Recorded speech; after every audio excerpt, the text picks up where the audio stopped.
j'ai commencé mon parcours par le droit. Alors j'ai fait du droit à Paris 12, en France, et puis après j'ai eu la piqûre pour le droit international. Alors je suis partie en Espagne grâce au programme Erasmus, et puis j'ai pu ensuite partir au Canada pour faire un master en droit international, et j'ai adoré ça. Alors j'ai décidé de revenir en Guadeloupe pour faire cette fois-ci un doctorat, parce que j'avais vraiment envie de continuer dans la recherche. Et donc j'ai fait un doctorat en droit et en sciences politiques, et donc j'ai eu une thèse bidisciplinaire entre le Canada et la Guadeloupe.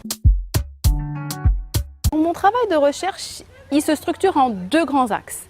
Le premier axe, en fait, on pourrait le résumer par la force des faibles.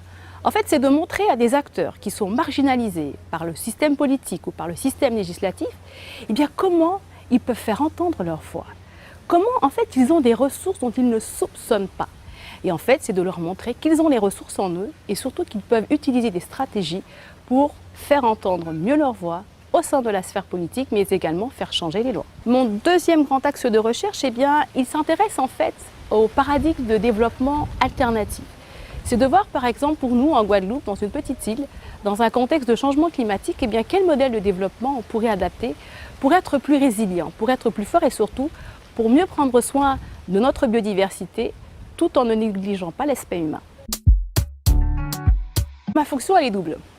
Elle consiste à faire de la recherche, et notamment je fais une recherche-action qui vise justement à faire bouger les lignes, à faire entendre la voix de ceux dont on n'entend pas, c'est le cas des agriculteurs, mais elle consiste aussi à enseigner, elle consiste à transmettre aux étudiants différentes matières, à les faire connaître mieux les acteurs du territoire et à les faire aimer aussi à travers tout ça les différentes matières que j'enseigne, mais également leur pays.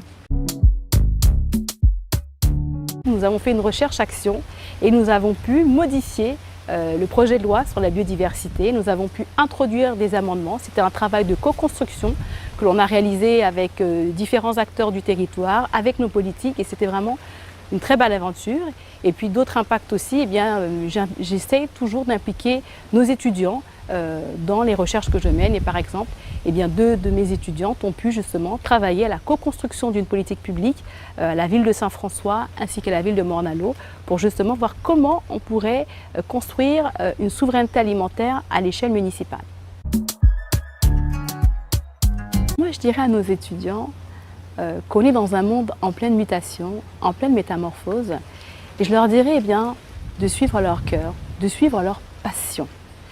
De ne pas forcément écouter des voix qui leur disent de ne pas faire ça ou de faire quelque chose pour faire de l'argent. Non, suivez votre passion et puis soyez déterminés. Soyez déterminés, ayez foi dans ce que vous faites. Je pense qu'on a besoin de personnes passionnées et de personnes déterminées pour pouvoir affronter toutes les crises auxquelles nous allons être confrontés bientôt.